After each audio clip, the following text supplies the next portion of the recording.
बिहारी जय राधा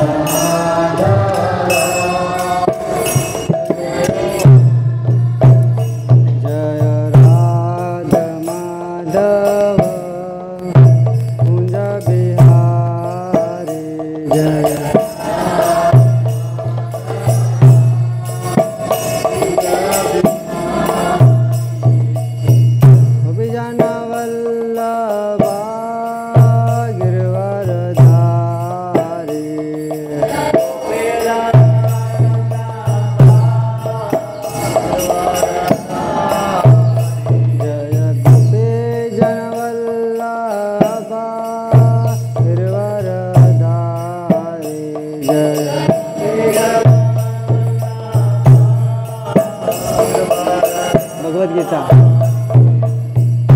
यशोदानंदन व्रज जन रंजन भगवद गीता यशोदानंदन व्रज जन रंजन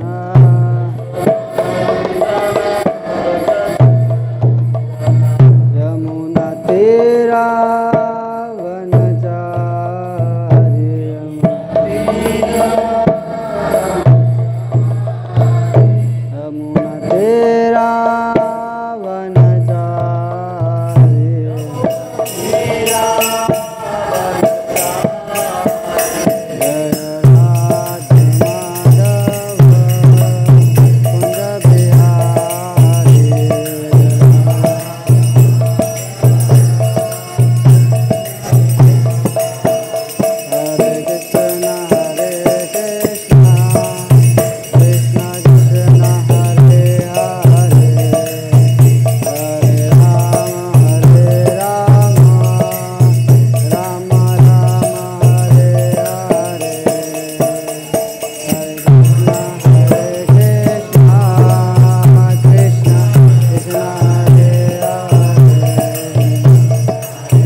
नाम संकीर्तन की जगत गुरु श्रील प्रभुपाद की ओम नमो भगवते वासुदेवाय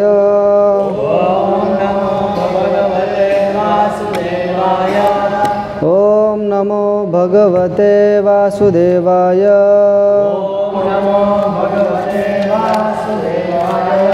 ओम नमो भगवते वासुदेवाय श्रीमद् भागवतम पहला स्कंद का 19वां अध्याय का 6वां श्लोक।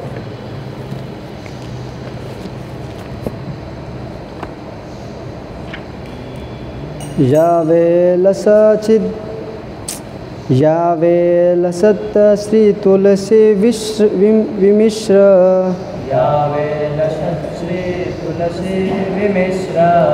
कृष्ण अंगरेणु अभिक अभुनेत्री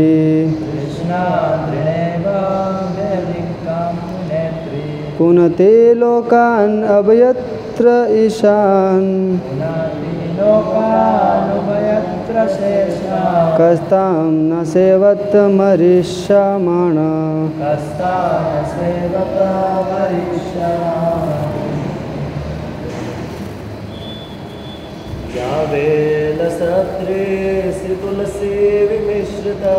यावे लस चित्र तुलसी विमिश्र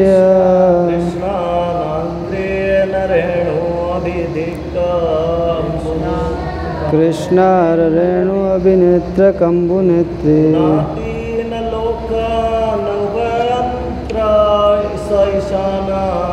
पुनाते लोकानु व्यत्र शेषाना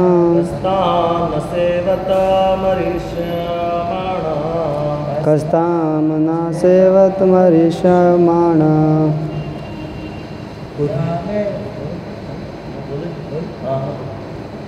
यावे लक्ष्य तुलसी विमिश्र यावे लक्ष्य तुलसी विमिश्र कृष्णानदीने गम्यते अमुनेत्री कृष्णानदीनेन्द्रेणोऽभिधिता पुनाति लोकानुभयत्र शेषा पुनाति लोकानुभयत्र शेषा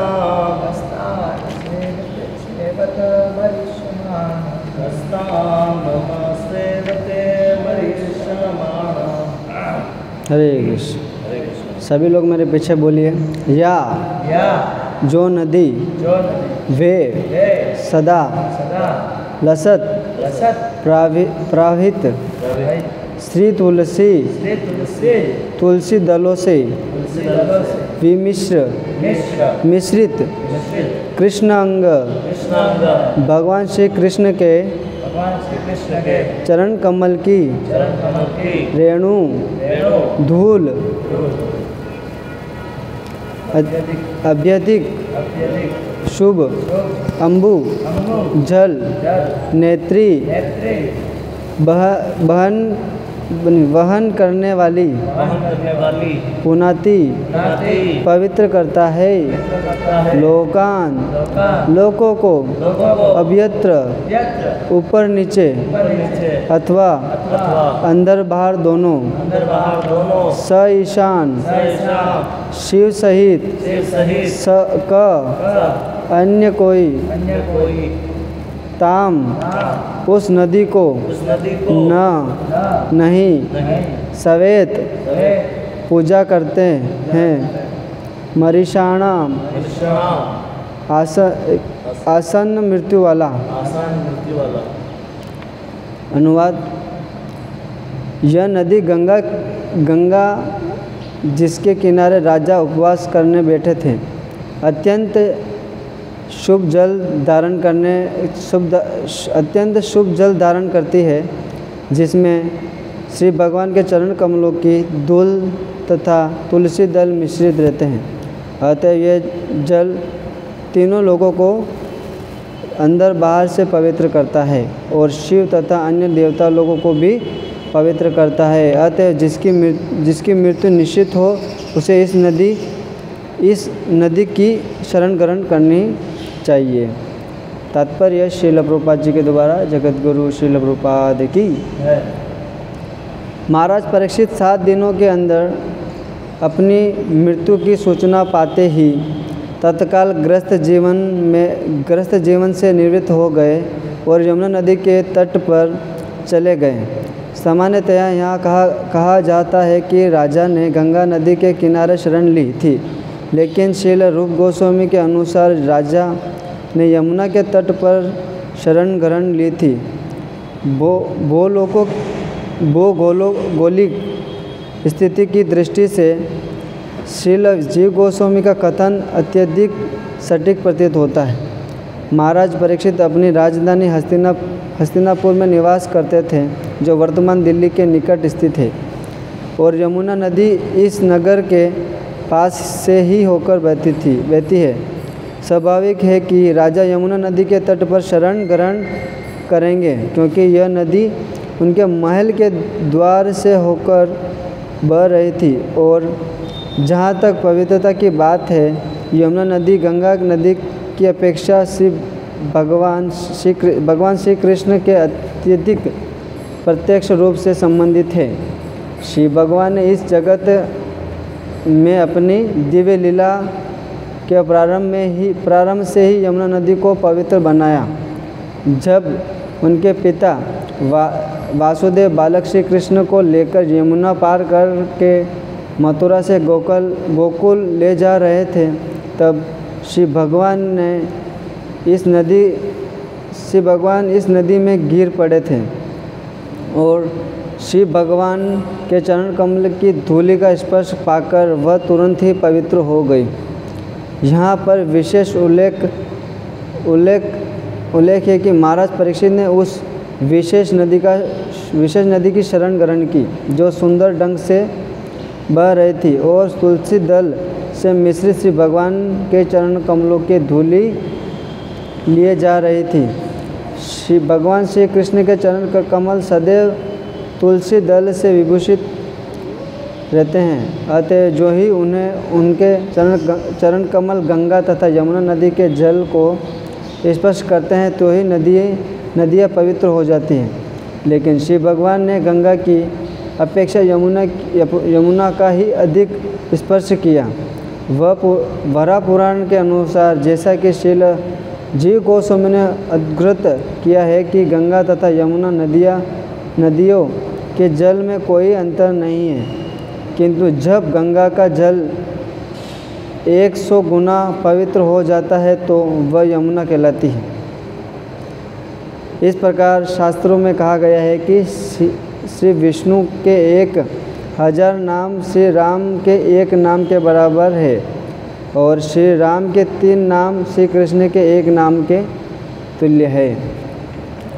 ओम अज्ञानतिमिरन्धस्य ज्ञानाञ्जनस्य शलाकया चक्षुरुन्मीलितेन तस्मै श्रीगुरवे नमः।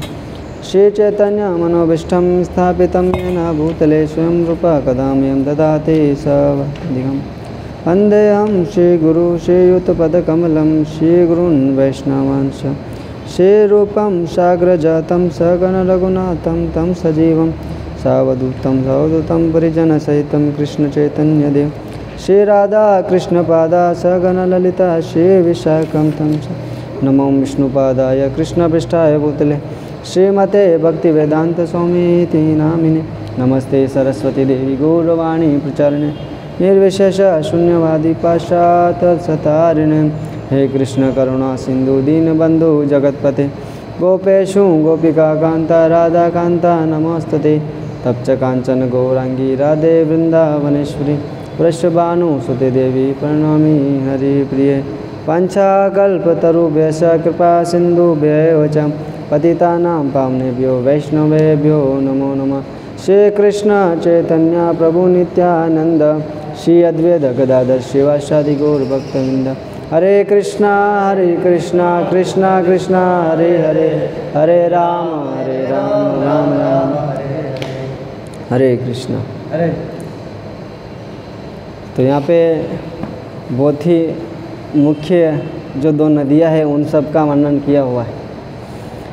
यहाँ पे जो पहले बता रहे हैं कि जो महाराज परीक्षित महाराज को शराब मिला तो उन्होंने कौन सा नदी का आश्रय लिया था? गंगा नदी का आश्रय लिया था। तो इसमें ऋषि मुनि जो भी भक्त होते हैं वो इसके अंदर यही कह रहे हैं, यदि कोई किसी को मृत्यु को प्राप्त होने वाला है तो उसे कम से कम ऐसी नदियों का, ऐसे गंगा नदी के यहाँ पे तट पे जाके उनका आश्रय ज़रूर लेना चाहिए, क्योंकि गंगा नदी भगवान विष्णु के चरणों से निकली हुई और भगवान के चरणों से निकलकर ब्रह्मा जी के कमंडल में आ रही और ब्रह्मा जी के कमंडल से आके सीधा शिव जी के जटाओं में आ रही और शिव जी की जटा से फिर भागीरथी गंगा जो भागीरथ जी लेके आए थे, बहुत परिश्रम तपस्या किया था भगवान का। भगवान प्रसन्न होकर फिर शिव जी ने कहा कि ठीक है आपको गंगा यहाँ पे इस धरती पे लाई। ये अलग एक स्टोरी आ जाता है। तो गंगा नदी पवित्र ही है क्योंकि भगवान के चरणों से निकला है, इसीलिए उसे पवित्र माना जाता है। भगवान, क्योंकि गंगा जो है भगवान के चरण से निकली है। यदि कोई व्यक्ति इस गंगा में स्नान करता है तभी क्या होता है, उस व्यक्ति का अनंत जन्मों के तो नहीं, इसी जन्म के से पाप धुल जाएंगे। अनंत जन्मों के नहीं कह सकते इसके, क्योंकि इस जन्म में हमने जितने भी पाप किए हैं, जो भी किए हैं, लेकिन इस जन्म में इसके पाप धुल जाएंगे। और बोल रहे हैं कि इसके अंदर एक और दूसरी नदी का जो वर्णन आया है वो है यमुना नदी। अभी यमुना नदी तो नदियों में वैसे दोनों तो एक कह सकते हैं, दोनों एक ही है, समान है, लेकिन जबकि दोनों को पानी तो सेम जैसे दिखने में लगता है, सेम जैसा है, और जो यमुना जो है वो काली है।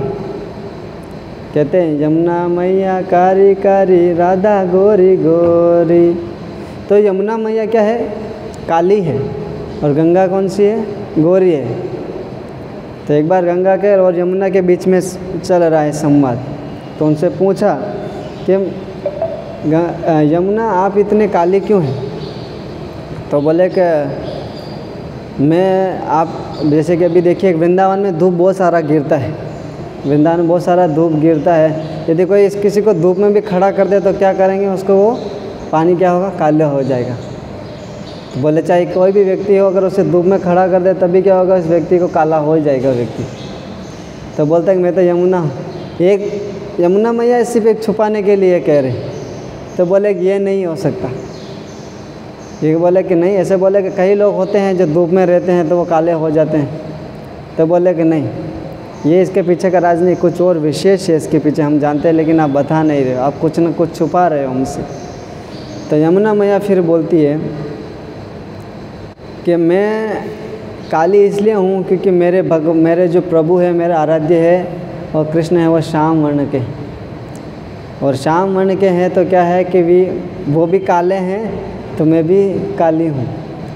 तो जैसे कि जब गोपाल कृष्ण गोस्वामी महाराज का जब ग्लोरिफिकेशन हो रहा था तो कई लोग ऐसे बोल रहे थे कि गोपाल कृष्ण गोस्वामी हमारे प्रभुपाद जैसे दिखते हैं, क्योंकि व्यक्ति अधिकतर यदि अपने स्वामी का, अपने गुरु का, जिस किसी के भी बारे में चिंतन करता है या उनका संग करता है तो व्यक्ति क्या करता है? ये इनके जैसे ही दिखने लगता है।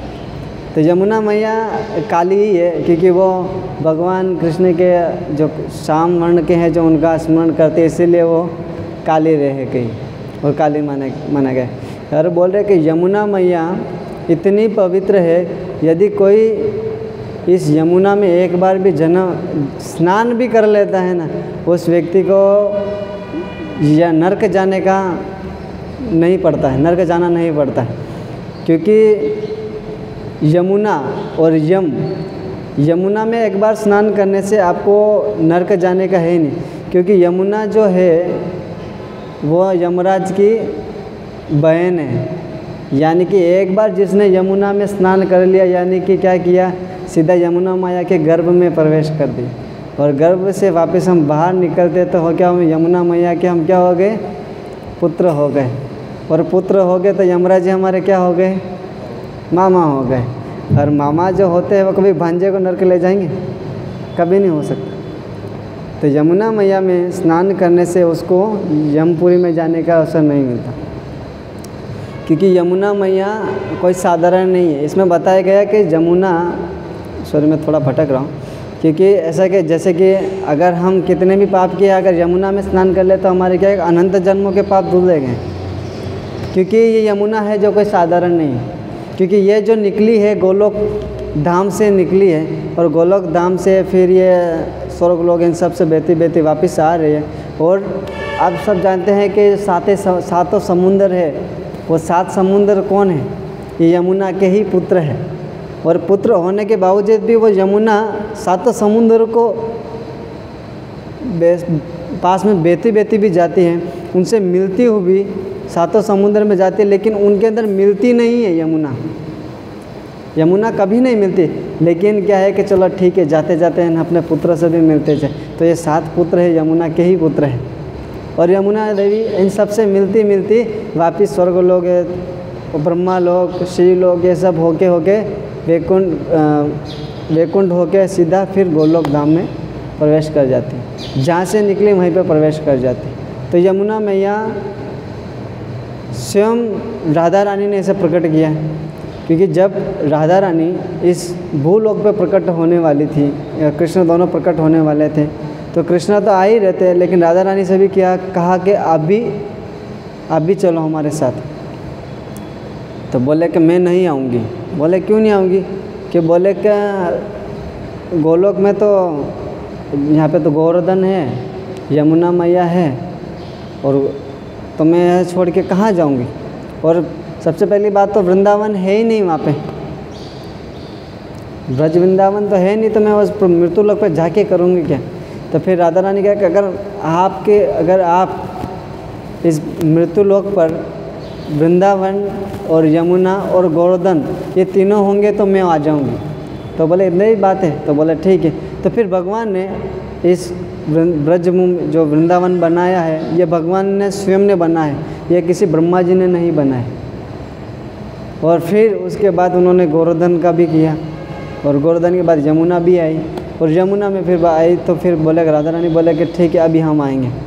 और भगवान की लीला को और आस्वादन कराने के लिए उन्होंने क्या किया?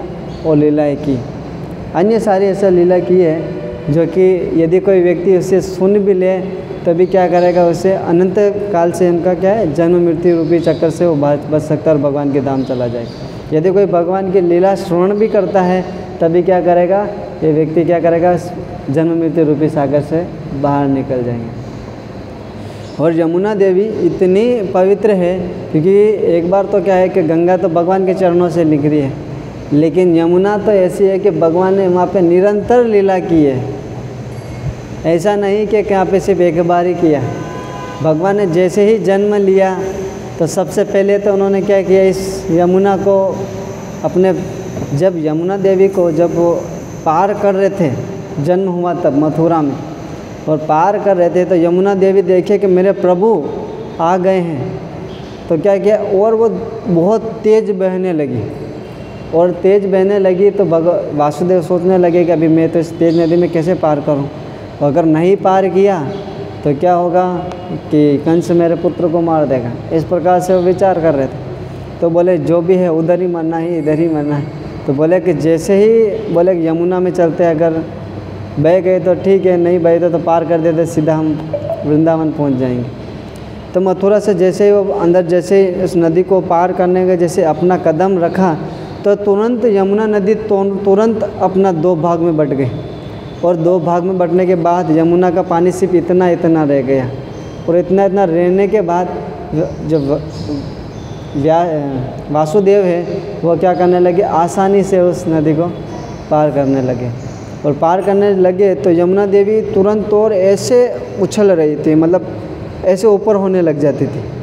और ऐसे ऊपर होने के लगने के कारण वो सोचते थे कि मैं किसी न किसी प्रकार से अपने प्रभु के दर्शन कर लूं, लेकिन प्रभु तो अपने पालकी में बैठे हुए हैं। और जैसे ही वो देखिए यमुना मैया बहुत ही ज़्यादा मेरे दर्शन करने के लिए ललायित हो रही है, तो मैं क्या करूं, अपना, उन्होंने क्या किया, अपना तुरंत अपना एक चरण बाहर निकाला और आशीर्वाद दे दिया कि अभी आप शांत रहिए, भविष्य में मैं आपके इधर रह के लीला करूँगा आगे जाके। तो भगवान ने फिर धीरे धीरे बड़े हुए, तो भगवान ने यमुना किनारे बहुत सारी लीला की है, हम सब जानते हैं। इसी भागवतम में बहुत सारी सी लीला का वर्णन आया है श्रीमद् भागवतम में, और विशेष करके कालिया जो लीला आता है वो भी आया हुआ है। इसके बारे में हम सुनेंगे तभी बहुत कुछ सीखने को मिलता है। तो ये लीला भी उन्होंने किया था। और यमुना मैया इतनी है कि वो, उनका जो पानी है वो भी कम से कम ब्रजवासी उसे पीते थे। पहले तो क्या ट्यूबवेल बोरवेल इतना होते तो नहीं थे, उस समय भी क्या करते थे लोग, यमुना नदी को इतना पवित्र मानते थे कि बस वो हमें पीना है, उसका पानी पीते थे, और खेती बाड़ी सब उन्हीं से करते थे। और यमुना, उनको सब पता था कि यमुना जो है, जबकि यमुना का पानी इतना काला है, जैसे कालिया नाग का भी हुआ था तो जहर, कई वक्त अलग अलग कहते हैं कि बस यमुना का पानी इतना काला है तो क्योंकि कालिया का जो विष निकला था तो उससे पूरा पानी काला हो गया था, ऐसा भी कहते हैं। और कई बोलते हैं कि यमुना तो भगवान का श्याम वर्ण है, तो इसीलिए उनका रंग क्या हो गया, उनका ज़्यादा अपना प्रभु का चिंतन, अपने स्वामी का चिंतन करती है, इसीलिए वो काली हो गई। तो फिर इसमें एक प्रश्न भी उठ सकता है कि ये तो यमुना है, चलो ठीक है, उन्होंने ऐसा चिंतन किया। तो फिर तो यमुना ने ऐसे काली हो गई, तो फिर तो राधा तो इनका निरंतर चिंतन करती, राधा तो इनके बारे में सोचती रहती, तो राधा काली क्यों नहीं हुई? आप सब जानते हैं कि राधा का नाम भी एक श्याम है, श्यामा कहते हैं। क्यों? क्योंकि उनका रंग वो भी श्याम वर्ण की है, लेकिन दिखाने के लिए सिर्फ गौर वर्ण की है, लेकिन श्याम नाम एक का नाम उनका श्याम भी आता है, श्यामा भी आता है, कि वो भी श्याम वर्ण की ही है, वो भी निरंतर भगवान कृष्ण का ही भक्ति करती है जान, क्योंकि गोपियों में जो सर्वश्रेष्ठ है वो सबसे प्रमुख गोपी है, वो श्रीमती राधा रानी। और यमुना मैया है वो स्वयं भगवान की 108 पटरानियों में आती है, उसमें से यमुना मैया। यमुना मैया भी भगवान की ही पत्नी ही है। ऐसे बहुत सारी लीला है इसके अंदर, तो मैं ऐसे ज़्यादा समय नहीं लूँगा इसका, क्योंकि समय बहुत हमारे पास कम है, क्योंकि आधा घंटा से ज़्यादा नहीं। तो यहाँ पे बताए गए हैं कि एक बार अकबर ये बैठे थे, अपने महल में बैठे थे, तो बोले कि बताइए गंगा की महिमा बताइए और यमुना की बताइए कि इन दोनों में सर्वश्रेष्ठ कौन सा है। तो बोले गंगा के जो तट के वासी थे वो गंगा वाले आए और कहने लगे कि बताइए यमुना गंगा के बारे में बताइए। तो गंगा के बारे में अनंत श्लोक के सारे से बोलने लगे। और यमुना किनारे रहने वाले पंडित हैं, उनको भी बुलाए गए कि आप भी बताइए यमुना, वो भी बताने लगे। लेकिन धीरे धीरे यमुना के किनारे वाले रहने वाले व्यक्ति क्या किया, उनका पलड़ा धीरे धीरे नीचे होने लगे। और नीचे होने लग गया तो यमुना गंगा के किनारे वाले बोले कि वो तो ऊंचा होने वाला है, उनका मतलब बोले गंगा सर्वश्रेष्ठ हो जाएगा। तो बोले कि इनमें जो सर्वश्रेष्ठ हैं कि बोले हमारे कौन बचा सकता है इनमें से, ऐसी संकट में हमारा कौन साथ दे सकता है, ऐसा कौन पंडित होगा। तो इसमें से किसी व्यक्ति ने उठ के ये कहा कि जी गोस्वामी हैं, वो क्या करेंगे, वो जी गोस्वामी हैं, वो सब हमें इससे बचा सकते, संकट से निकाल सकते। तो बोले कि ठीक है, जी गोस्वामी को बुलाया जाए। और जी गोस्वामी को जब बुलाया गया तो जी गोस्वामी यमुना का, जबकि करना था यमुना का ग्लोरिफिकेशन करना था, और लेकिन कर रहे हैं गंगा का। और 2 दिन लगातार उन्होंने गंगा के बारे में ही वर्णन कहा। तो अकबर कहने लगा कि नहीं यार, ये तो गंगा सर्वश्रेष्ठ है। बोले घोषणा करने के लिए तैयार हो ही गए थे कि बोले कि गंगा सर्वश्रेष्ठ है। लेकिन जैसे वहाँ के पंडित ब्राह्मण ये कहने लगे कि अरे रुक गोस्वामी, हमें यमुना के बारे में बताना है। कि बोले हाँ मुझे सब पता है। फिर 2 दिन उनका ग्लोरिफिकेशन चला गंगा का, और जैसे ग्लोरिफिकेशन ख़त्म होने वाला वो चल रहा था, वो कि बोले गंगा पवित्र है, उसमें कोई खोट नहीं है, वो व्यक्तियों का उद्धार कर देती है, पाप धुल लेती है। लेकिन यमुना गंगा से भी सर्वश्रेष्ठ है। बोले कि गंगा के बारे में बताइए। तो बोले गंगा के बारे में तो जितना बताऊं उतना कम है, लेकिन मैं एक छोटी सी बात बताऊंगा। 100 बात की एक बात है, यदि आप बताएं कि आप आसन पर बैठे हो अपने, और आपके बाजू में आपकी पत्नी बैठी है, बेगम बैठी है, और आपके चरणों में एक दासी बैठी है, तो आप बताइए आप सबसे ज़्यादा महत्व किसे देंगे? तो बोलेंगे कि मेरी पत्नी को देंगे ना, स्वाभाविक है, सभी को पता कि जितना हक इस राजमहल में, जितना अधिकार मेरा चलता है, जितना जोर मेरा चलता है, उतना ही जोर मेरी बेगम का भी चलता है। सिंपल सा है। बोले दासी का, बोले दासी तो चरणों में रहती है, क्योंकि दासी बहुत सारी है, दासी महल में बहुत सारी है, कमी नहीं है। तो भगवान यही कहते हैं, वो यही कहते हैं जी गोस्वामी कि गंगा तो भगवान के चरणों से निकली है, लेकिन गंगा विशेष है इन सबसे। इसीलिए क्या है, गंगा से भी पवित्र यमुना है। बोले कि ऐसी 100 नदियाँ मिलती है जब जाके एक गंगा आती है, यमुना मैया आती। तो ऐसा है यमुना मैया का। और इसमें बता रहे कि यमुना मैया, जी गोस्वामी कहते हैं कि यमुना मैया के पास जाके बैठकर उन्होंने श्रीमद् भागवतम का सुना था, क्योंकि यमुना मैया स्वयं उनके राज्य से बह के हुए निकलती थी। तो इसके बारे में ऐसा है। तो बोल रहे हैं, और ऐसा बता रहे हैं कि वरा पुराण में ऐसा बताया गया है, हाँ ये वरा पुराण का ही था, लेकिन ऐसा बोला कि शास्त्रों में ऐसा बताया गया है कि विष्णु के 1000 नाम लेते हैं तो क्या करते हैं, हम एक तीन राम नाम के बराबर होता है। और बोल रहे हैं कि यदि हम 3 राम नाम लेते हैं तो एक कृष्ण नाम के बराबर होते हैं। यदि 3 बार हम कृष्ण का नाम लेते हैं तो सिर्फ एक बार सिर्फ गौरांग बोलने से भी उस व्यक्ति को 3 कृष्ण नाम का फल प्राप्त हो जाता है। तो हर व्यक्ति को हरे कृष्ण मंत्र तो बोलना ही है और साथ साथ गौरांग महाप्रभु का नाम भी बोलना है। तो ये श्लोक यही कहता है। और इसके बारे में वैसे और बहुत सारी व्याख्या है, ऐसे मैंने नहीं किया है, तो मैं इसका यहीं पे समापन करता हूँ। यदि कोई किसी भक्त का प्रश्न, कोई जिज्ञासा है तो वो कह सकते हैं, नहीं तो फिर मैं यहीं पे समाप्त करता हूँ। बताया कि फर्स्ट पेज में तो पहले स्टार्टिंग में लिखा है कि आम्बरणम हंसन मतलब गंगायाम, गंगा के किनारे। तो अभी लास्ट में बताया यमुना की, मतलब ऐसे कंफ्यूजन जैसा नहीं लगता कि एक बार वो शुरुआत में बताते हैं परीक्षित महाराज का हंसन करने गंगा के किनारे, अभी बता रहे हैं यमुना के किनारे। तो वास्तव में ये यमुना के किनारे हैं या गंगा के किनारे? जैसे वहाँ पर कथा होती थी तो सुल्तान हरिद्वार में वो आदमी जगह है कि जहाँ पे वो कथा हुई। हाँ, तो फिर ये कैसे समझे कि वहाँ हुई थी यहाँ हुई? हाँ, ये भी कहना सही है। ये सिर्फ भागवत में बताया है, लेकिन हमारे जो आचार्य है जो रूप गोस्वामी कह रहे हैं, यहाँ पे स्पष्ट उन्होंने लिखा है कि सुखदेव गोस्वामी परीक्षित महाराज का जो भागवतम कथा हुआ था वो उन्होंने गंगा नदी के यहाँ पे तट पे कहीं कहीं पे इनका भी वर्णन आता है, नदी का गंगा का भी आता है, कहीं कहीं यमुना का भी आता है। लेकिन ऐसा है कि हम इसे समझने के लिए इन दोनों में हम भी कंफ्यूज होते हैं, लेकिन किसकी बात कह रहे हैं, किसके बारे में कह रहे हैं। लेकिन अधिकतर हम जो भी ये पुराण पढ़ रहे हैं, ये जो जीव गोस्वामी है वो कोई साधारण तो है नहीं। उन्होंने जो लिखा होगा कुछ सोच समझ के ही लिखा होगा, उन्होंने भी कहा था। और यही जो है प्रोपा ने एज इट इज छाप दिया है, लिख दिया है, और वही हम पढ़ रहे हैं। जी गोस्वामी कह रहे हैं वही कह रहे हैं हम तो।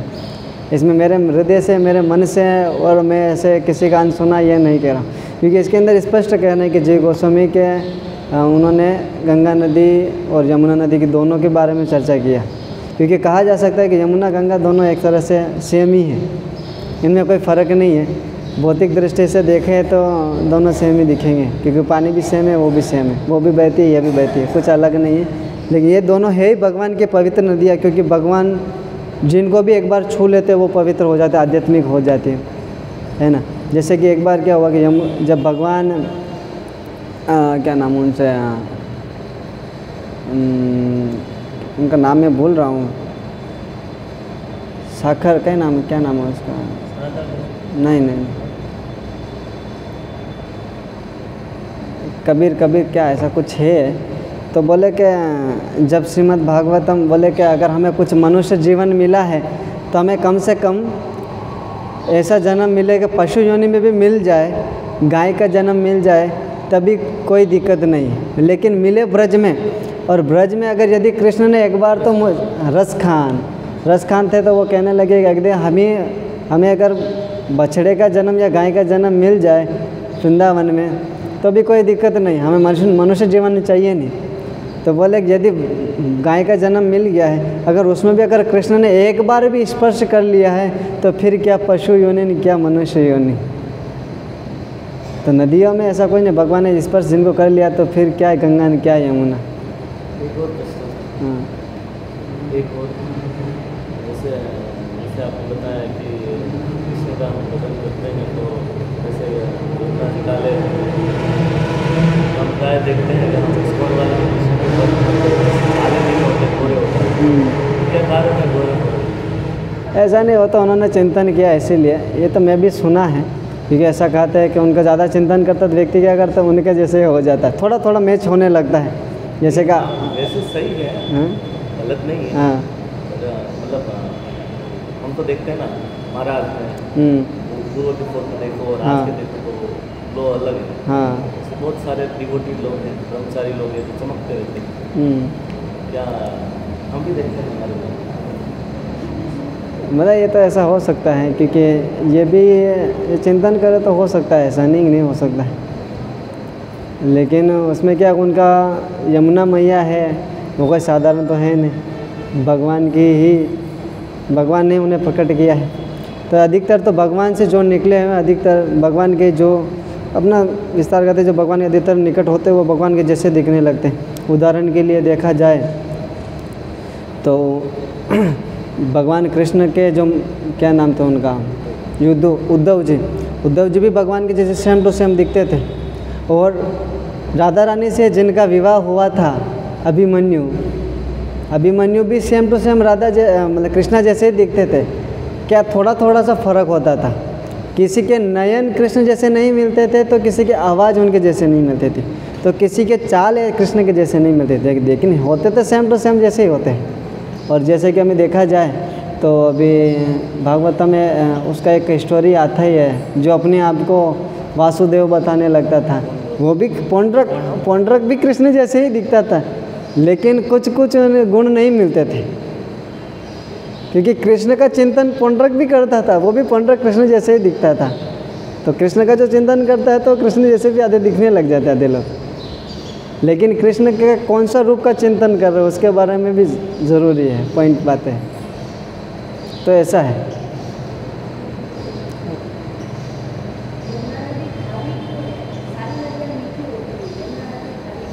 यमुना नदी वैसे है ना, ऐसा कहा था कि एक बार मैं सुना तो इसके अंदर बताया गया, यमुना नदी एक ऐसे घड़े के समान है जिसके अंदर से बहुत सारा मध निकल रहा है, और मध होता हमेशा मीठा ही होता है। और यमुना नदी का पानी देखा जाए तो मीठा ही है, खारा हो मीठा हो अधिकतर। पहले अभी तो क्या बहुत सारा कंपनियां हैं जो वो अपने यमुना नदी के अंदर से बहुत सारे ऐसे गैसें इत्यादि छोड़ने लग गई हैं, तो इसलिए नदियों का पानी बहुत ज़्यादा ख़राब होने लगे, चाहे वो तालाब हो चाहे कोई भी।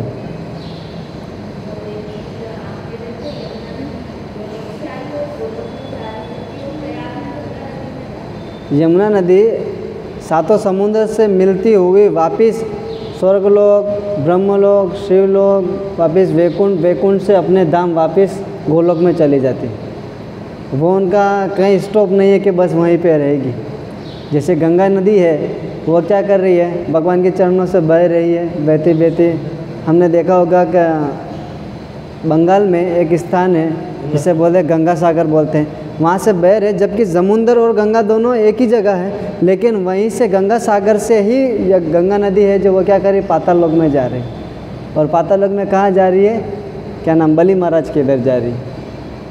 तो गंगा नदी पाताल में जा रही है, वो पाताल में जा रही है, लेकिन यमुना नदी पाताल में नहीं जा रही, वो सीधा भगवान के धाम जा रही। तो ऐसा यमुना नदी के बारे में है। ग्रंथराज श्रीमद् भागवतम की, जगत गुरु श्रील प्रभुपाद की, निताई गौर प्रेमानंदे। हरि हरि।